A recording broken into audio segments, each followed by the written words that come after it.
Kei ngā kaitiaki i ngā takuahi huri noi te motu, tēnā koutou katoa. Nau mai hara mai ki Tapatahi. Welcome to the show and a special mihi to those TV viewers tuning in this morning via Channel 5 on Freeview, on 19 on Sky or Vodafone TV. Tapatahi is a special Māori television program that keeps you up to date with the latest information on COVID-19. Taken from the well-known Māori song Tūtira mai ngā iwi, Tapatahi means to unite, and it's all about doing this together. So if you have a question or any comment to make, please let us know on our Facebook page. Well, coming up on today's show, you may recall the story we brought you last week of Jeff Mulianga Brown. The father of a Marist College student was twice turned away before testing positive for COVID-19. Jeff shared a dramatic video on social media describing his nearly 2-week battle with COVID-19 that saw him admitted to hospital about a week and a half ago. And later in the program, Jeff will join us live to update us on his recovery. And just what lies ahead for our economy.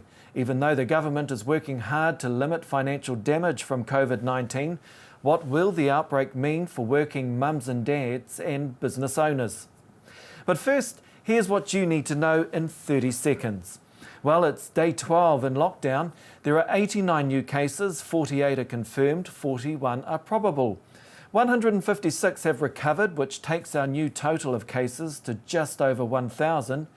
15 are in hospital, including 3 in ICU, and 2 are in a critical condition. Just over 36,000 people have been tested. 79 are confirmed as Māori and 33 as Pacifica. Officials have released additional guidelines for Alert Level 4 and have confirmed that recreation and exercise does not involve swimming, surfing, boating, hunting or tramping. And finally, in a rare televised speech, the Queen has urged the Commonwealth to remain united and resolute in the face of the coronavirus crisis. And we hope to bring you some of that speech later in the program. Well, the government has invested billions of dollars into the economy to help cushion the blow of COVID-19 for New Zealand businesses and workers. Some well-known businesses have already folded, and there are those that may make it through the next few months, but no one really knows what may happen after that. So how are Māori-owned businesses faring? Joining us now are Ra Beasley from Ikabol and Bobby Morris from Ruatoria Pies.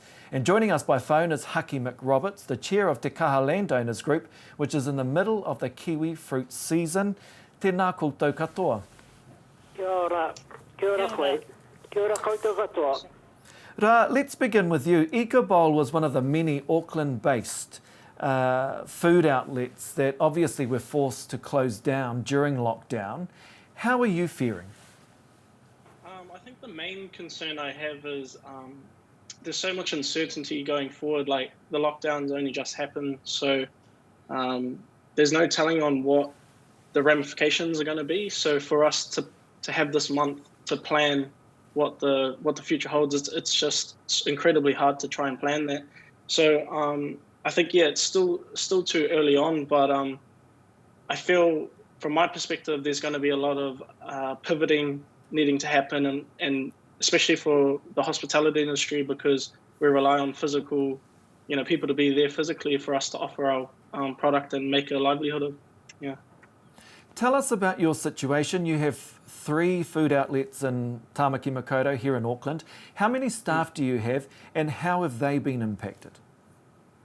So we have about 16 staff across the 3 locations, and I think just coming from a Māori perspective, and maybe not that due to us being a Māori business, but due to having the fundamentals and the core values of being Māori, which are, at the end of the day, if our business fails, it's because of a freak of nature, not because of our, lack of ability to perform. But I think the biggest fear is that, our staff are more like whānau to us. So, we have to look out for them, and we want to look out for them, and that's the biggest fear, is that we might have to be forced to cut people off. And I think a lot of people have to understand that those who still have jobs versus those who don't have jobs, it's really hard. As a business owner, we have to make these massive decisions that don't only just impact us, but impact, people's lives and people's families. And it's just, it is very, very unsettling as a business owner, but you have to do it because you're in that position, So what decisions have you been forced to make for your kaimahi, for your workers? You mentioned you've got 16 staff members. I'm assuming that they've all been put off? So everyone's not working, but we are still paying our employees. We're really grateful for the way the government's handled the wage subsidy so far. So we have been able to cover all our bases, and I'm really, really thankful for that, because it would have been a very different situation if, we had to tell everyone, sorry, like, I know you have to pay rent, I know you have bills, but we can't afford to do it. So we're safe for the next 3 months, and but that's not the issue. The thing is that how are we going to be safe for longer than that? So what decisions do I have to make? What solutions can I come up with? In the best of my ability to try and make sure that my staff are safe, my whānau safe. And I do want to talk to you about what you think your future may look like. But going back to your the subsidy that the government has provided, so obviously you're eligible for that, you've applied for that, and now you're providing some form of relief for your staff? Yeah, so I think the trickiest thing is because there's not many, the guidelines were quite all over the place, and into what our responsibility as business owners are. Most business owners, I think, in my situation, are more thinking about the future, whereas a lot of our staff and the whānaus out there, I think, are very scared about the present. But as business owners, we have to look to the future. That's the only way we're going to be able to ensure the safety of all, not just the few. So we've come up with a solution. It has taken us a roundabout way over the past couple of weeks, but our thing is keep our staff on the books, keep everyone happy. Don't make any sudden rash decisions. And we've come up with some solutions around how can we pivot ourselves as soon as we get out of this to ensure that we still have a business when, in the next 6 months. Very wise advice. And can I just say, you sound like a great employer. I understand, however, that things started to impact your business well before lockdown. And as recent as earlier this year in January, when you started to see a slowdown in traffic coming into your shops. Yeah, so because we're in one of those industries that took the brunt of the virus really early on, hospitality and tourism, we kind of, maybe it's a blessing in disguise, as we learned how to take the measures earlier on. Maybe we had a bit of signs earlier on. And I think for us, it was just start figuring out if sales are low, how can we start working on bringing the sales through other revenue streams? How can we work on using our brand as Āpōpō to develop ourselves, to reach out? And I think the next step is going to take the public, New Zealanders in general, understanding that it is going to be a tough next 6 months, or even it could be going on for years, but we have to realize that supporting local is much more beneficial to our country than supporting those big chains and overseas companies. And I think we will figure that out over the next 3 months, so that's important. I want you to stay with us. I want to now go and talk with Haki McRoberts. Of course, is the chair of a big kiwi fruit orchard in Te Kaha, or based there. Haki, tēnā koe. Kia ora. Now, of course, COVID-19 isn't having too much of an impact on you. Can you tell us why? I think it's because our preparation earlier on in gaining our local staff and that. We've built up over 20 years and we've got permanent staffing and people who want to work with us all the time, because we've moved on further than just giving them the minimum wage. We're actually giving them above the award wages now, and they're working for something. Although we have dropped numbers in workers, because we're no longer employing people from out of Te Kaha itself, except for our PP workers, Samoans that have been working with us right through the beginning of this year. Now, of course, you are still working, right? You still have employees, staff coming to work every day because you are regarded as a primary industry. Well, you're part of the primary industry at least. Is that the case? Yes, we have, and those are all locals.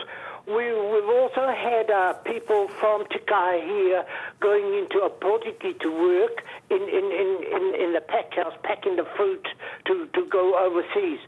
But no longer can those travel out of our district to work in Āpōpō, so we keep those all back in Te Kaha to work, picking the fruit to send through to our pack house, and they pack over there and send it overseas. The workers over here are quite happy because they are working together, they're getting a good wage, and they know that the country's been hard hit with COVID. So what type of measures, health and safety measures, have you had to put in place to enable your orchards, your factories to stay open? Yes, I put a lot into place over here. Te Whanau Apanui has a boundary of 13 sub-tribes within it, and it runs from on the eastern side up to Āpōpō, just before you get to Hawaii and all the way down to Pōtaka. Well, those areas are manned and making sure no one goes in or out, and it's very strict over there. And people over here are starting to respect it because they don't want it in Te Whanau Apanui itself, that disease COVID.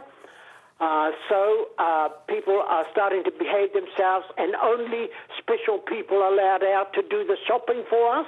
Only special people are allowed out. All of our kaumatus are not allowed to move around out of their bubbles. And that's a funny thing too, the bubble. People didn't realise how significant and how important that bubble is, working your own bubble. Going back to our workers in the kiwi fruit, that same thing has happened because we've got locals working there, because we've... no one has travelled overseas or anything. We're quite out of that COVID, except we've got to follow the rules, what the government says. And the 2-metre rules apart from working around one another is a very important one here. And it has slowed us down, but it's still keeping us going. Okay. Last year we used to put out 8 or 9 trucks a day. Just over here into Āpōpō. Now we're down to about the most at 4 trucks. We may be lucky to get 5, but about 4 trucks. But the key thing is that your trucks are still going, right? The change in the working protocols. Ka pai. Tēnā koe Haki, and thank you for that. As I pointed out, your trucks are still rolling, so that's a great thing. Let's just go around the corner from Te Kaha to Ruatoria and speak with Bobby Morris, the owner and operator of Ruatoria Pies. Tēnā koe. Oh, kia ora, Shane. How has COVID-19 affected your business? Well, at the moment, we closed down the Friday after lockdown. And that was because, and it was a bit uncertain because we didn't know whether we were actually an essential business, because we do supply pies to supermarkets. But we had to make our own decision at the end of the day, what was best for us as in our community more so than what was best for our business. So my husband and I made the decision to that we would close up. And that was because our business is about, we just supply pies throughout the whole coast and all in Gisborne. And when the first case of COVID came up in Gisborne, that actually put a lot of fear into us, I suppose, in the sense that we go into every supermarket and dairy in Gisborne, and the fear of contracting COVID was probably...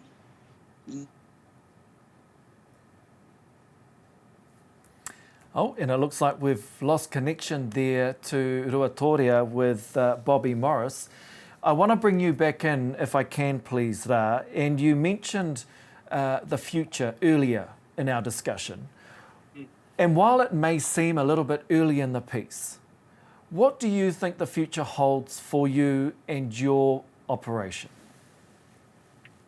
I think, it'll change as we get further on, but I think at this stage, what I feel for Ikabowl is, what I have planned for Ikabowl is to again go back to pivoting, is to, if it's the right thing and we can confirm that with our consumers, is to change our whole operation into less about physically being there to take your order and more about how can you order online and just reduce the amount of time you're in store. How can we talk about the products that we have in New Zealand more involve that into our business in terms of where is our fish coming from, where is our produce coming from, where is all the stuff like that coming from, and how can we talk about that? And I think this whole situation that we're in, something really big is going to come of this, and I feel that is the fact that Kiwis in general are going to acknowledge the products that we have that the world really wants, that can't access it. The brand that we have as New Zealand and the resources that we have that we just don't really think about all the time.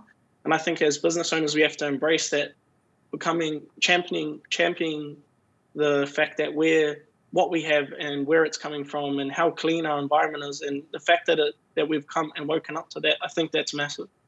So I think that's the future. Thank you for that. I do want to ask you for your opinion on what the National Party has come out and said. They're saying that there are businesses that can respect the health and safety conditions, regulations. They should be allowed to reopen.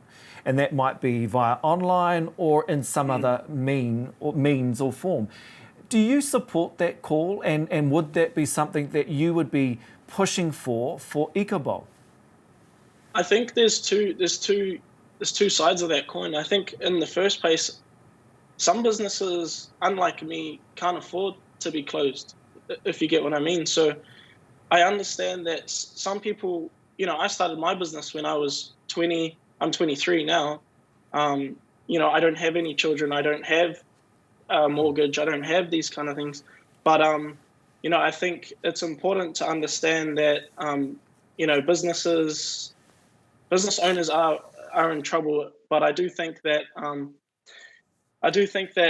it's important to respect the health of people, and we need to do everything we can to stop the spread. We got to look after our old people and other issues like that. So, yeah, I think it's very hard in a complex situation, and I support those business owners that want to open, but I also want to support those that have underlying health issues that we need to focus on them as well. We can't just let people die, So it's a very complex situation. Ra Beasley, I really want to thank you very much for your time and for joining us today. Such sensible, wise words from you.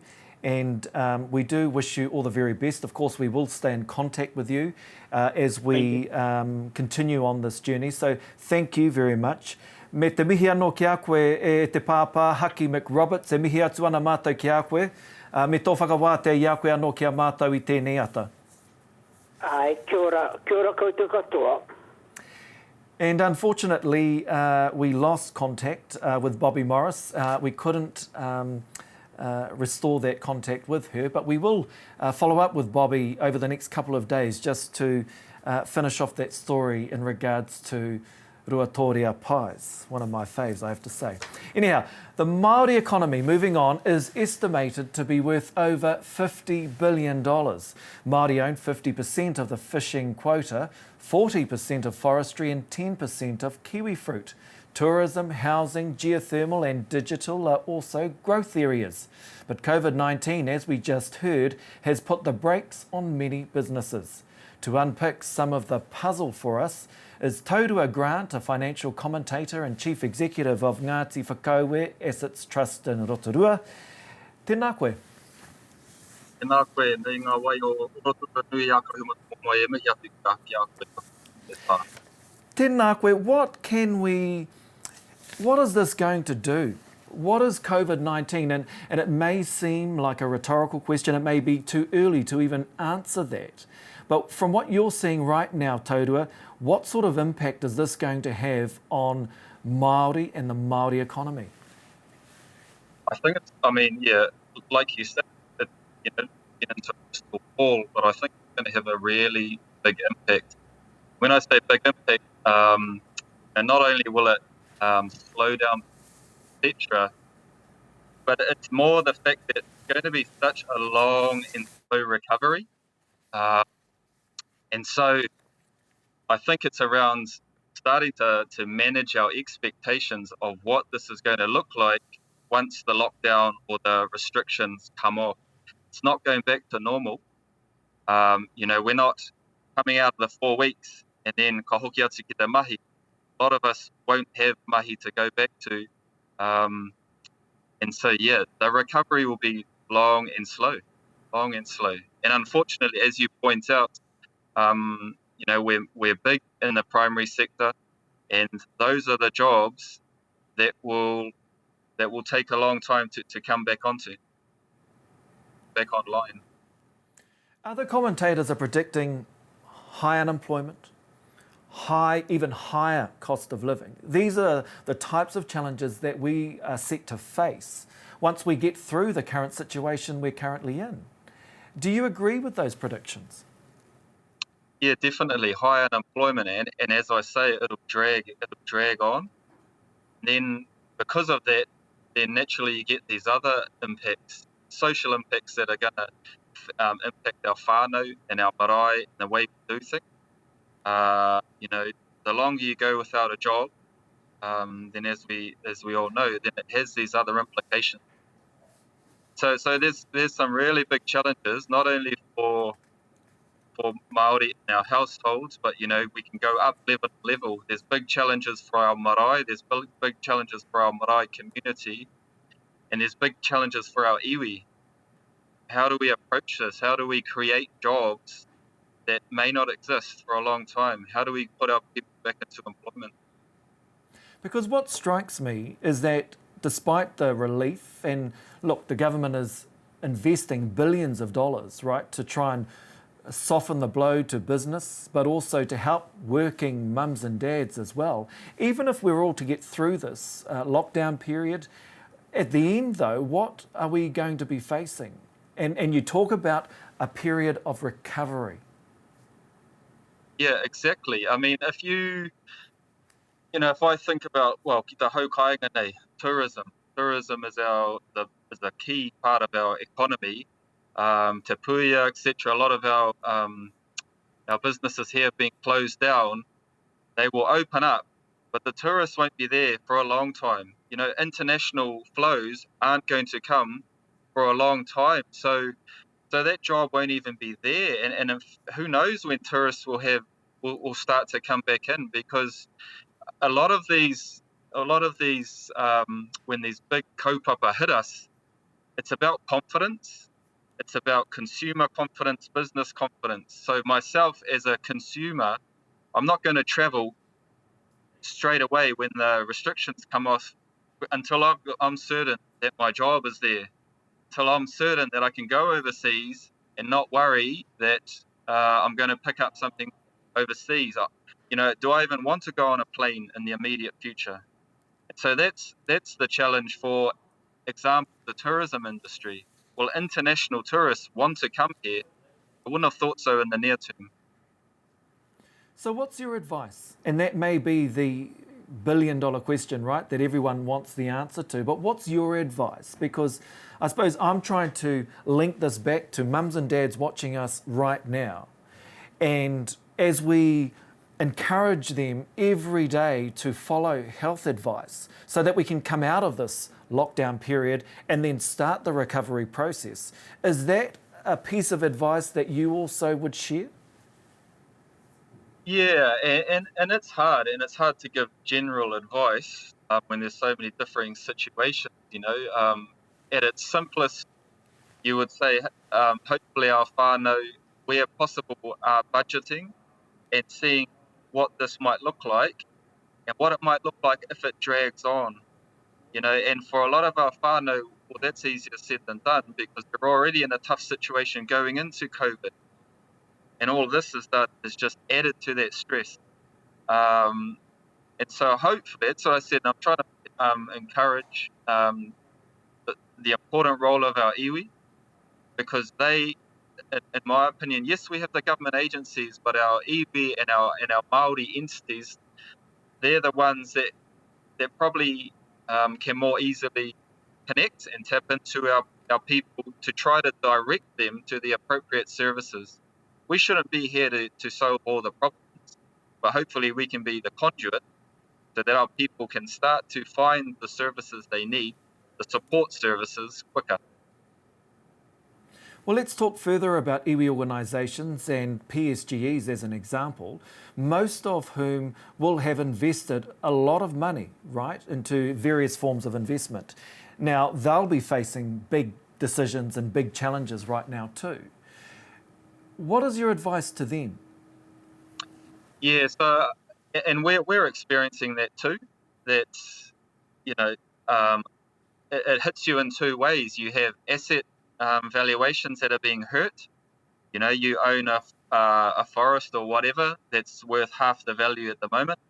But also, and arguably more important perhaps, is that it's impacting the income that we're generating.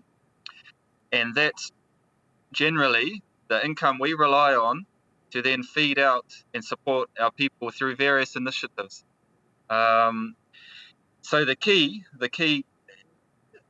it's similar, you know, like a budgeting process really, is to do our cash flow forecasting. And that's what all of our entities will be doing, is to say, okay, what does this now look like for us for the next 12 months, 24 months? Do we need to make changes now?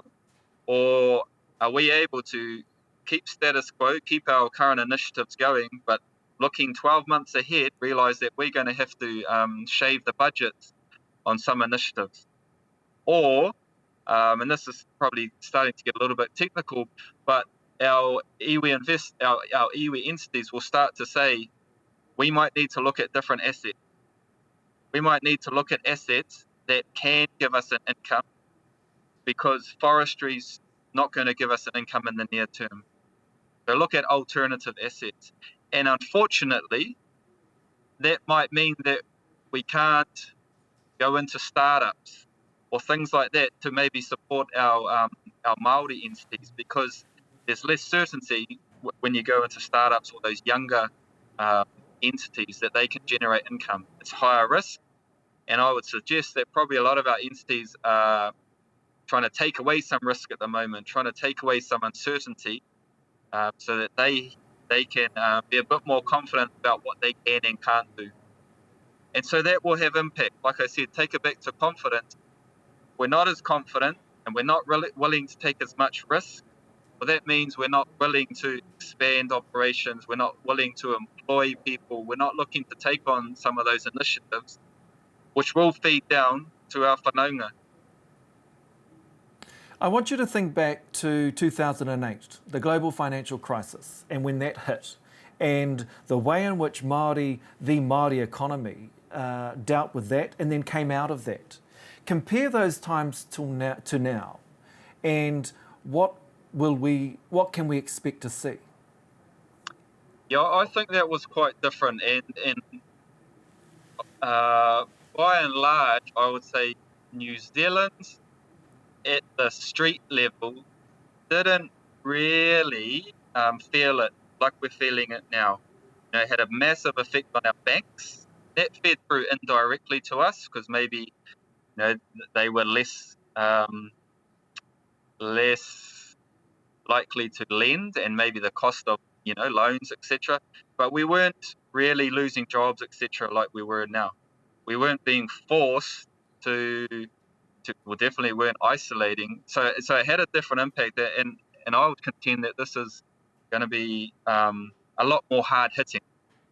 Notwithstanding what the cost will be for the government or on our economy, it'll be more hard hitting for Māori and for our whānau. And it's really forced us to rethink. I think the new norm will be more drastic than what we came out of the GFC and had to face. As I said, jobs won't come back in certain industries. The confidence won't be there. And so I think it's going to be quite different. And it puts more emphasis, though, if we're trying to put a positive spin on this, for those businesses that can come through, I think it's made us realise that online and doing things virtual can be achieved. A lot of our businesses thought, no, I can't do virtual, I can't do online. Well, if you can do that, you can come through. It is a whole lot cheaper, and therefore that is a positive for our Māori businesses that can come through that way. And that's the challenge. If we are entrepreneurs, if we are innovative, then we need to be starting to think, okay, what's the new way that we can do business? Poina te wero, poina te wero. Wahuri te ao, poina te tai au I nai nei. So I've got a couple of follow-up questions to that. One is, which industries do you think are going to be hardest hit?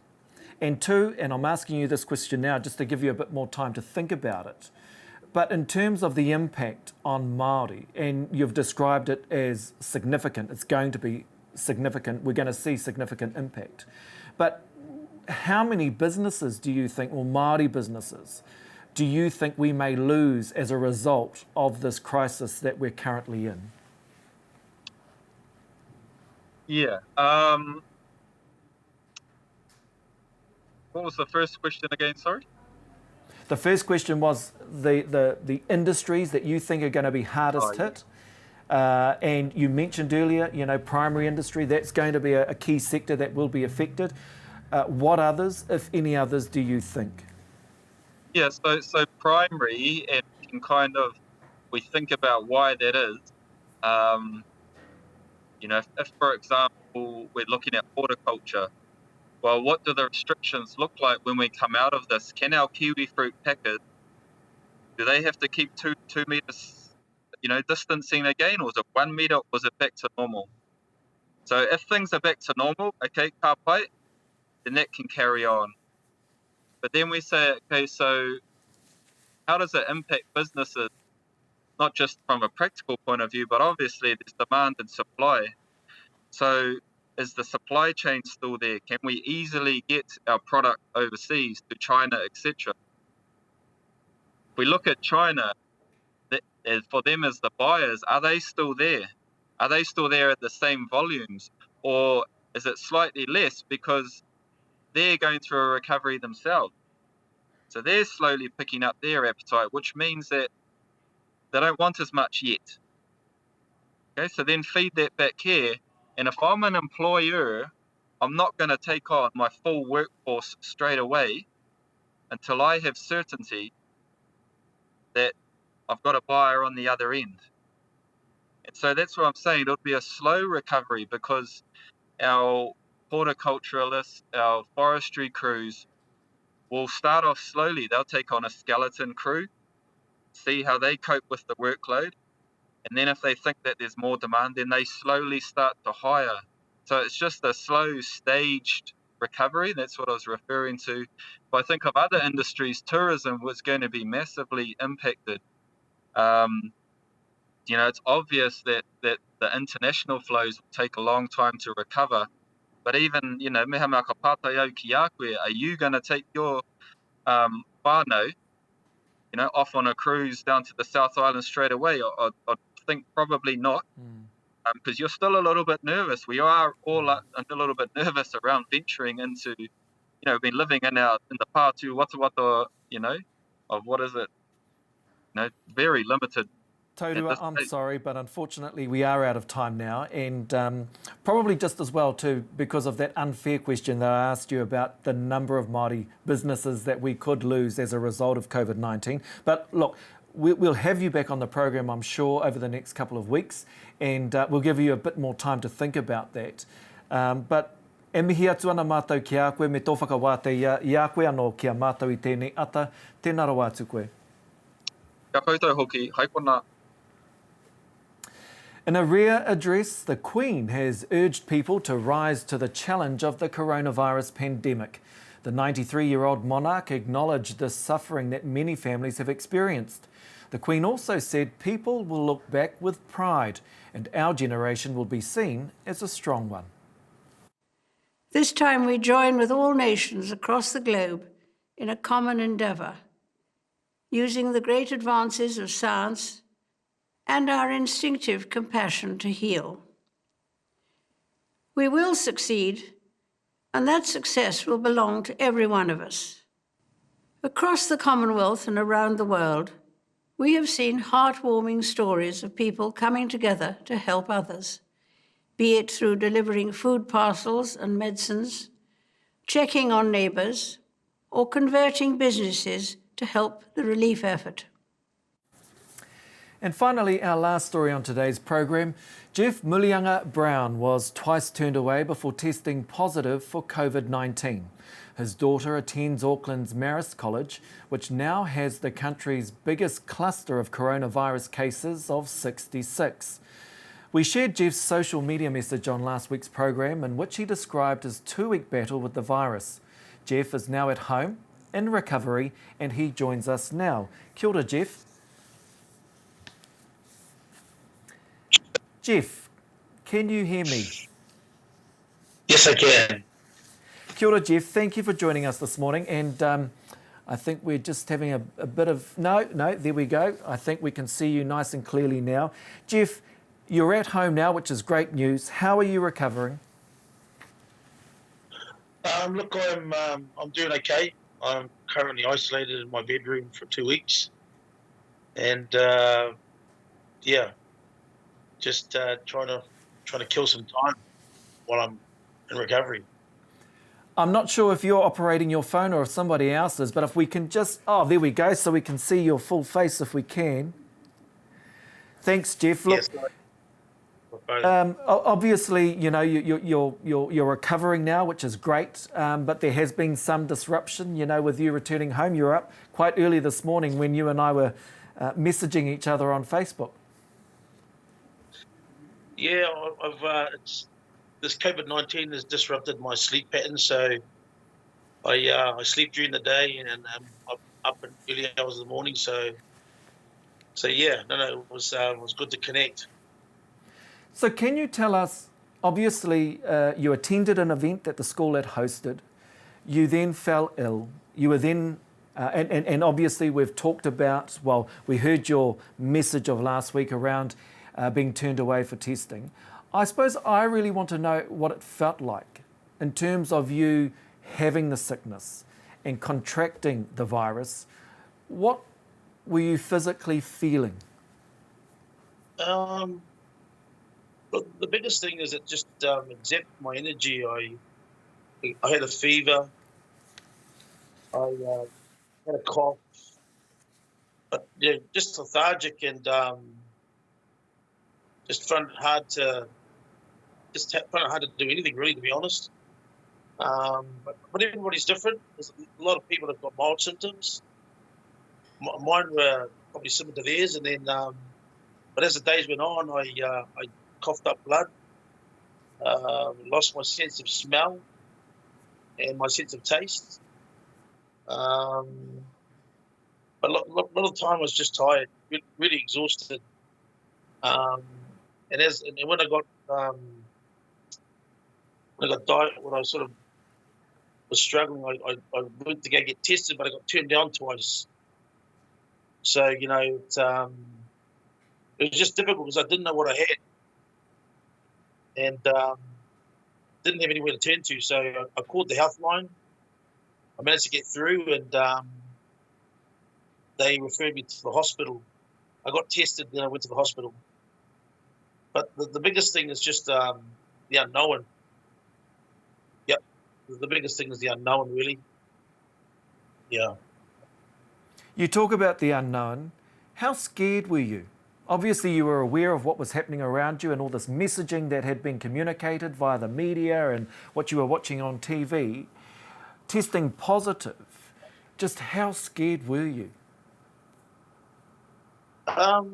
I was actually worried for my family. It's just one of those things, you know, you worry about other people, and you know, I didn't know what I had, but I was lucky to have friends. I've got a friend that's a doctor.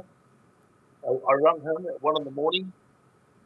Lance Sutherland, he's up in Pātai, and asked him, you know, just for some advice. But yeah, you're asking because you don't know what you've got, and this is foreign. It's the first time COVID-19 has been around.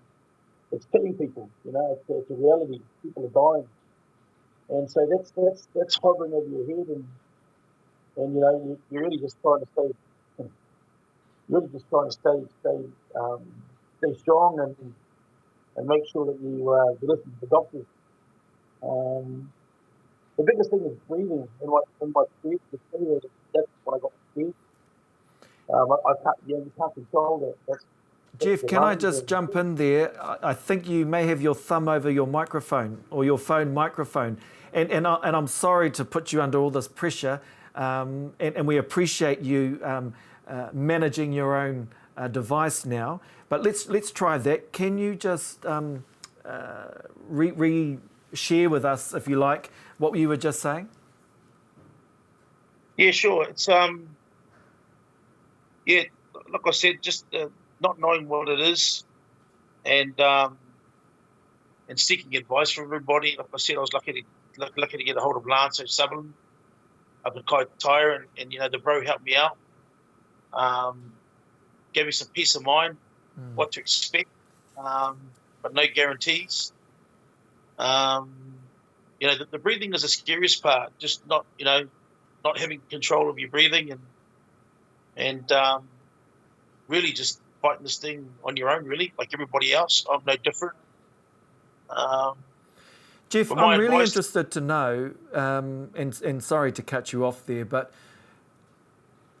part of you joining us this morning was because you want to really make people aware of just how serious, and it looks like we may have just lost Jeff there, but hopefully not. Anyhow, at 4 a.m. this morning when Jeff and I were speaking via Facebook, right, one of the key motivations for Jeff wanting to join us this morning was to impress on whānau, on people, the seriousness of COVID-19. Now, I think, Jeff, you're back with us, so hopefully you just heard what I shared. What is your message to people watching this now? The message is take this seriously. Like, we've never seen anything like this before. Not in my time. I'm sure not in a lot of people's time, but look after your whānau, look after yourself, and just protect yourself. You know, wear a mask if you're in public. Take those precautions, and and listen to the doctors. I have to say, Jeff, it's been a real pleasure speaking with you this morning. You also look much better than you did in your social media post of last week. So obviously you are recovering well, but we really do appreciate your time. And we know that you haven't had much sleep overnight, but we really appreciate your time and you joining us this morning, because we cannot understate or overstate the absolute seriousness of COVID-19, and you are absolutely living proof of what COVID-19 can do. Thank you, and I wish you guys, a safe couple of weeks, and also just all the good work that you guys do in the community. Tēnā koe, Jeff. Thank you very, very much. Again, thank you for your time and all the very best to you and your family. And I'm sure that we'll catch up with you over the next couple of weeks. Thank you. That, of course, is Jeff Mulianga Brown, who is now recovering at home. He tested positive for COVID-19 after being turned away twice. He was tested, however, subsequent to that, and has now been released and is recovering well at home. Now, don't forget, whānau, we've launched a competition where you could win $1,000. All you need to do is create a 5-minute video, up to 5 minutes, that shows the motu what you're doing during lockdown. And of course, it must be fun. That's why we've called the competition Whānau Fun. All the details are on our Facebook page or MaoriTelevision.com, and we'll announce the winner at the end of lockdown. Koina a Tapatahi mo tēnei rā, e mihi atu ana mātou ki ngā waha kōrero katoa I whakawātea i a rātou anō, kia Whakaata Māori tēnei rā, kia piki te ora, te kaha me te māramatanga kia koutou, hei kona mo tēnei wā. Thank you.